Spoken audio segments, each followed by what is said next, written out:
Shalom, Berbe Chokotai, quatrième montée, la rédemption naturelle ou miraculeuse. Comme dans toutes les Sdarot jumelées, la quatrième montée est celle qui relie les deux Sdarot. C'est donc dans cette montée que se termine la Sidra de Behar et que débute celle de Bechokotai.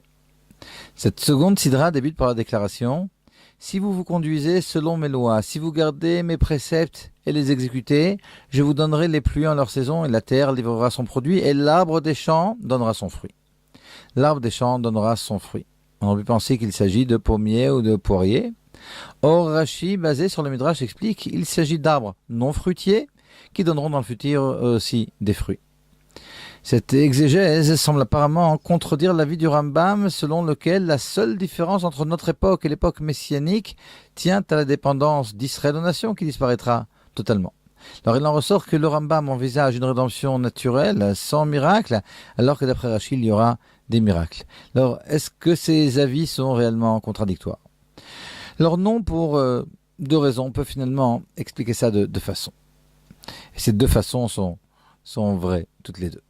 La première, c'est que dans la mesure où au traité de Sanhedrin, on envisage deux types de rédemption. Une d'une génération méritante et une d'une génération qui n'est pas méritante. Mais on pourrait tout simplement dire que ce qui est décrit par Rashi, c'est une rédemption méritante et donc une rédemption avec toutes sortes de miracles, alors que le Rambam, qui est un livre de Halakha, nous décrit le minimum au niveau de la Halakha, la rédemption finalement d'une génération non méritante, et dans ce cas-là, il n'y aurait pas de miracle, et c'est à propos de ça que le Rambam nous aurait dit qu'il n'y a pas de différence entre et notre époque et l'époque du Mashiach, uniquement que la dépendance aux nations. Mais en réalité, on peut expliquer ça aussi d'une autre façon. Parce que de toute façon, le Rambam doit bien reconnaître qu'il y a un certain nombre de miracles qui sont écrits de façon claire chez les prophètes. De toute façon, on sait qu'il y a par exemple la résurrection des morts, mais aussi toutes sortes de prophéties tout à fait miraculeuses dans le livre de Ishaïa, de Isaïe.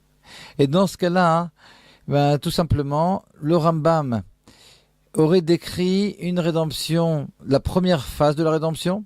Alors le Rambam reconnaîtrait que dans un deuxième temps, il y aura des miracles. Mais il nous décrit uniquement la première phase. Et puis Rashi nous décrit soit la première phase, si elle est miraculeuse, soit de toute façon, la seconde phase, celle pour laquelle tout le monde est d'accord que l'arbre des champs donnera des fruits, que comme nous disent nos sages, les habits pousseront sur les arbres et que, comme nous dit Ishaïa, le loup broutera avec l'agneau, Bezrat Hashem, très prochainement.